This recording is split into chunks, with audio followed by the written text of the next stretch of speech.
Everyone deserves a little time off to enjoy life and indulge a little. While you're at it, who wouldn't like to have a little extra vacation time? The funny thing is that sitting back, enjoying a big meal or an extra drink might feel relaxing, but to the body, it's all hard work. In fact, some parts of the body never get a vacation, no days off, not even enough time to take a nap, especially your heart. Whether you're awake or sleeping, every single moment, your heart is hard at work pumping away. On average, the heart pumps over 100,000 times per day. With each pump, a fresh surge of blood travels down a network of vessels 60,000 miles long, your body's own superhighway. Along its way, blood picks up oxygen from your lungs, and off it goes to nourish your liver, kidneys, brain, and more. With such a big job to do, your heart needs to be in tip-top shape. But these days, too much eating and too little moving has the heart all stressed out. Just look at your blood vessels, where heart health starts. When they're healthy and clear, blood flows easily through them. But when they're clogged, blood gets stuck like a big traffic jam. Your heart has to pump harder and harder just to push it all out. What's causing all this congestion? Well, it's often the burgers, fries, pizza, and donuts, or other high-fat, high-cholesterol foods.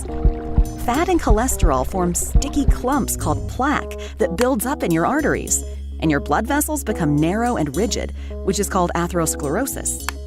When you gain weight, smoke, or sit too much, atherosclerosis goes into overdrive, and that's not good for your blood vessels or your heart. This backup causes another problem, high blood pressure, meaning your heart has to work harder and harder just to push the same amount of blood around. With all this added resistance, the heart might try to get bigger in order to push harder. Although you might want to build muscle in other parts of the body, you don't want the muscles in the heart to thicken. When the walls of the heart get too thick, it just gets in the way, making the heart a less efficient blood pumping machine. And after a while, pushing and pumping harder and harder, your heart will eventually get tired, sending out less of the oxygen-rich blood your body needs, and that means trouble for your organs.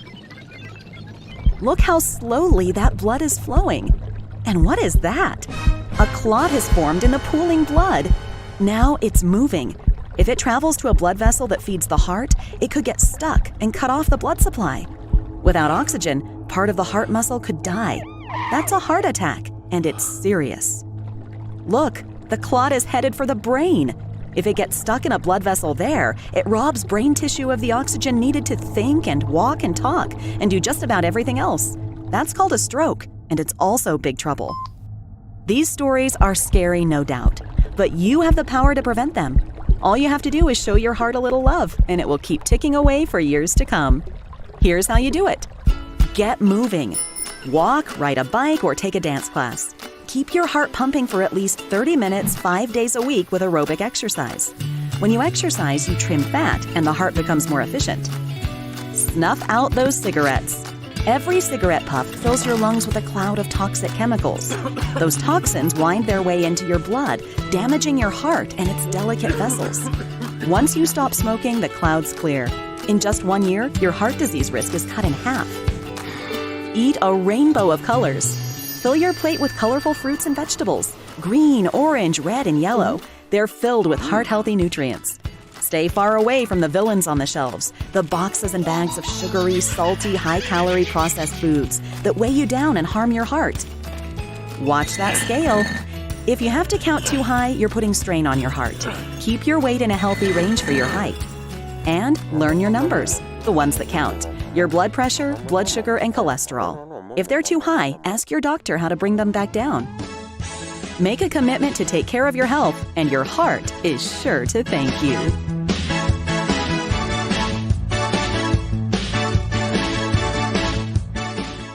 Cardiorespiratory Fitness, or CRF, relates to every part of your body. It's a measure of how efficient your body is at utilizing the oxygen you breathe in. Your CRF is put to the test anytime you elevate your heart rate, especially when you're short of breath. Trying to improve your CRF isn't just for athletes. Everyone benefits from better cardiorespiratory fitness. An improved CRF level makes the everyday tasks of life easier, whether it's climbing the stairs or carrying the groceries. Focusing on your cardio fitness is often linked with trying to lose weight. However, there's a much more important benefit. Improving your CRF helps reduce your risk of heart disease and can add years onto your life. With PI, you have a proven guide to improving your CRF level. This means you'll always know how the activities you do are impacting your long-term health.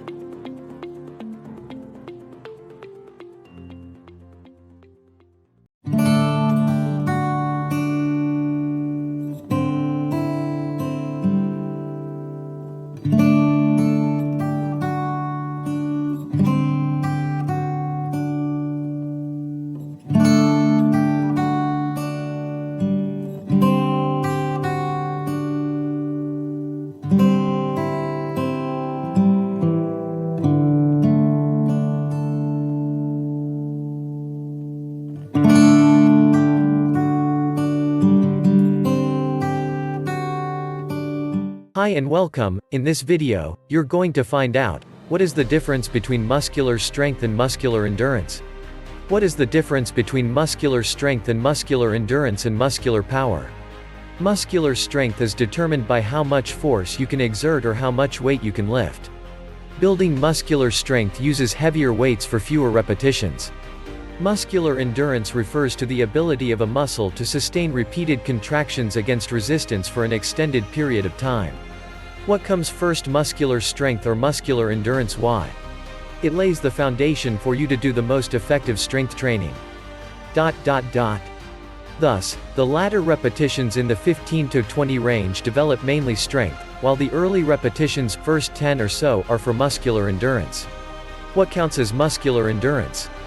Muscular endurance refers to the ability of a given muscle to exert force, consistently and repetitively, over a period of time. You might think of muscular endurance as stamina. Long-distance running is a sport that requires muscular endurance. Who needs muscular endurance? A golf swing, a single Olympic lift and a 40-meter sprint require strength and power, but little muscular endurance.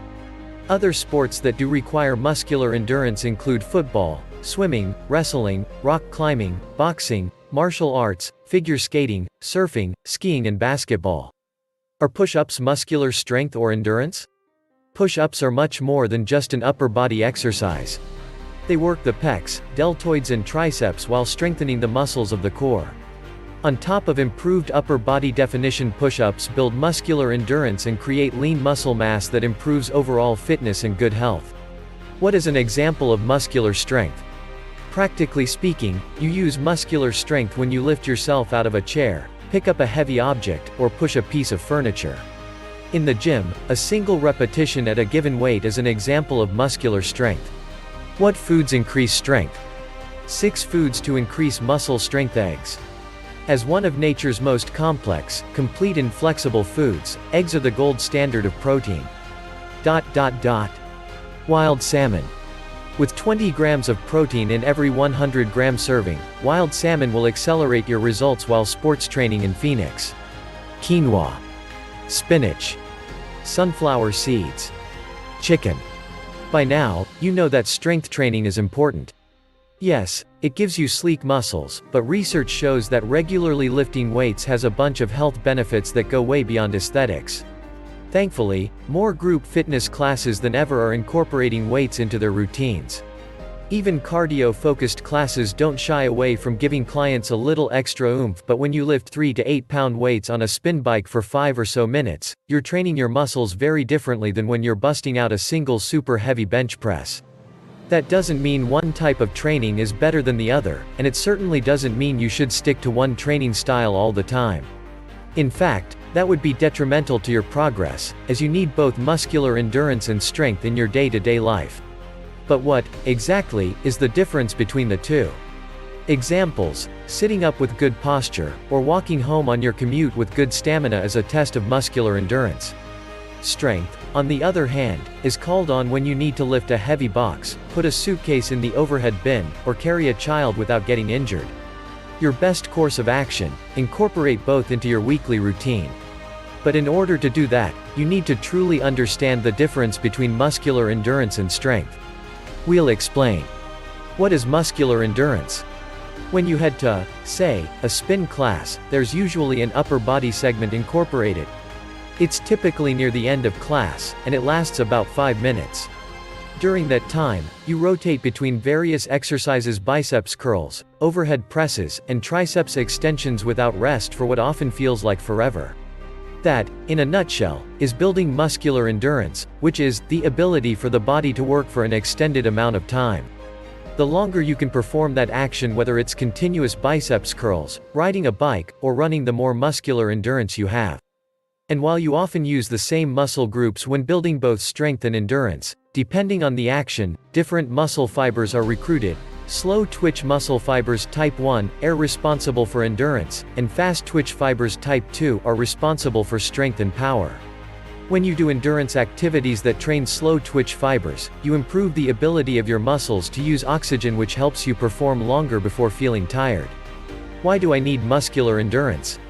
Whether it's a day-to-day life activity like when you're playing with your kids and doing chores around the house, or you're in the midst of a workout, your body needs muscular endurance. When you have a lot of it, fatigue will not set in as fast and you will be able to withstand more while using less energy. Think of it like running. Muscular strength is a sprint, and muscular endurance is a marathon, she says. The more endurance you have, the harder you'll be able to go for a longer distance. How can I improve muscular endurance? Cardio training is typically the go-to method, but lifting lighter weights for a higher number of reps can also boost endurance. Be it a bar class, climbing stairs, or swimming, choose something that challenges you and keeps you interested. Just don't expect this type of training to make your muscles visibly bigger. There is little to no increase in the size or strength of the individual muscles themselves, she says. Slowly, over time though, in typical studies, about 12 weeks, there is increased strength in individual muscles and a thickening of the muscles that occurs. So rather than focus on how you look, tune into how your body feels. If you're able to run, say, a 10K 6.2 miles in the amount of time it would normally take you to cover 6 miles, your endurance is headed in the right direction. What is muscular strength? While endurance is all about how long a muscle can perform, muscular strength is how hard it can perform. Or, in more scientific terms, it's a measure of the greatest amount of force that muscles produce during a single maximal effort. One of the most common ways to test muscular strength is the 1 rep max, lifting as much weight as you possibly can during a given exercise. The chest press and deadlift are popular choices for 1 rep, and 1 rep only. If you're ever confused about whether you're working on strength or endurance, think about the amount of weight you're lifting and how many reps you're performing, as the relationship is inversely related. Going for lighter weights and a bunch of reps somewhere in the 15 to 20 range. That's endurance. Lifting heavier weight and only a few reps, around 5 to 8. That's strength. Why do I need muscular strength? For so many reasons. Research shows it can counter bone loss and fight osteoporosis, prevent injury, and maybe even decrease your risk of cancer. Plus, the more muscles you have, the more calories your body burns at rest and over the course of a day. Here's more on the science of building muscle and burning fat. Burning more calories with zero extra effort. Yes, please. How can I improve muscular strength? Don't shy away from the heavier side of the weight rack, plain and simple.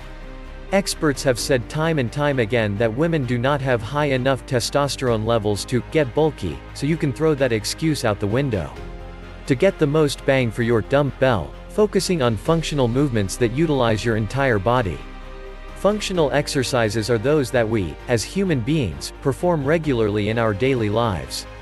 These are movements you perform all day, sometimes without even thinking about it, like squatting, lunging, pushing, pulling, rotating, and hinging.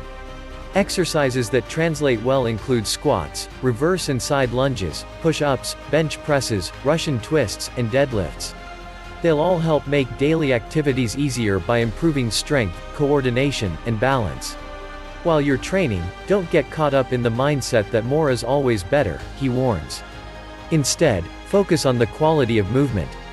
A strength session could be done in anywhere from 15 to 45 minutes. Need some suggestions? Get started with this heavy kettlebell routine or this total body strength and conditioning workout. How often should I work on both? Really, it depends on your goals and where your weaknesses lie. We are often more adapted genetically to one versus another, so if you're simply looking to feel more balanced, then adjust your schedule to favor your weak link. PS genetic tests like 23andMe can give you a hint about your muscle composition. In general, though, 3 sessions a week for both is the standard recommendation, or 2 if you're new to training. If you want to see more videos like this, make sure to like, comment. Thank you for watching, subscribe to our channel for more.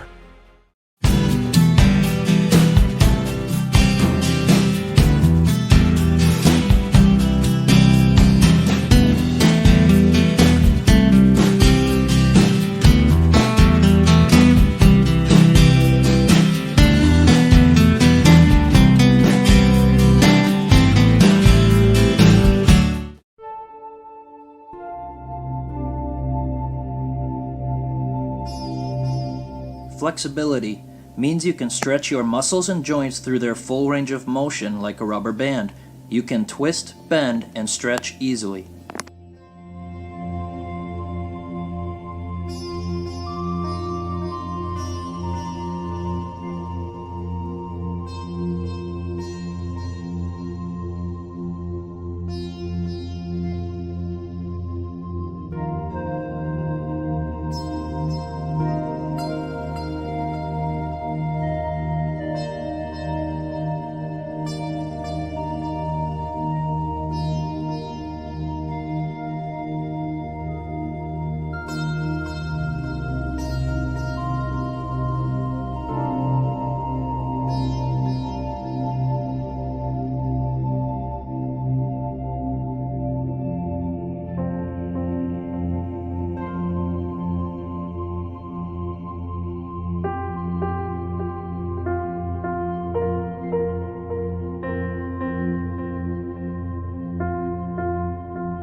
It's some time!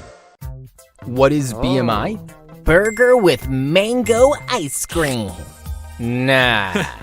BMI stands for Body Mass Index. It is used to check whether we have a healthy weight according to our height. BMI is calculated by dividing a person's weight in kilograms with his height in meters squared. A BMI of 18.49 or below indicates that the person is underweight. 18.5 to 24.99 is considered as normal weight. 25 to 29.99 overweight, and a BMI of 30 or more is considered as obese. Thus, BMI helps doctors to categorize our overall health. However, some experts think that this method is not accurate. Why? Because BMI doesn't distinguish between fat and muscle mass. So, for example, if a person has more well-defined muscle mass and less fat levels, BMI will categorize him as obese. Also, a person having less muscle mass and more amount of harmful visceral fat may be considered healthy by BMI. Lastly, BMI doesn't even take into account an individual's age, gender, etc. What is blood pressure? It's a form of acupressure. Nah. In order to deliver oxygen and nutrients to each and every cell of our body, our heart pushes blood through tubes called blood vessels. As the blood moves, it exerts force on the vessel's walls. The measurement of this force of blood on the walls is called blood pressure. The ideal blood pressure reading is about 120/80 millimeters of mercury or slightly below it. But why does the reading have two numbers? It is because our heart is constantly contracting and relaxing. During a phase called systole, our heart contracts to push the blood through arteries, thus increasing the pressure. So, the bigger number indicates the systolic blood pressure, whereas during diastole, our heart relaxes, decreasing the pressure. So, the smaller number indicates the diastolic blood pressure. What is the science behind acupressure? It's not science, dude. It's geography. Nah. Acupressure emerged from traditional Chinese medicine theory. The theory states that there are about 12 major meridians or channels in our body. Vital energy or life force called qi flows through these channels. And a block in the flow leads to discomfort, pain, or diseases. Hence, to release the blockages, practitioners apply pressure on specific acupoints present along the channels to promote healing. Although it is not proved yet, experts say that acupressure does reduce pain.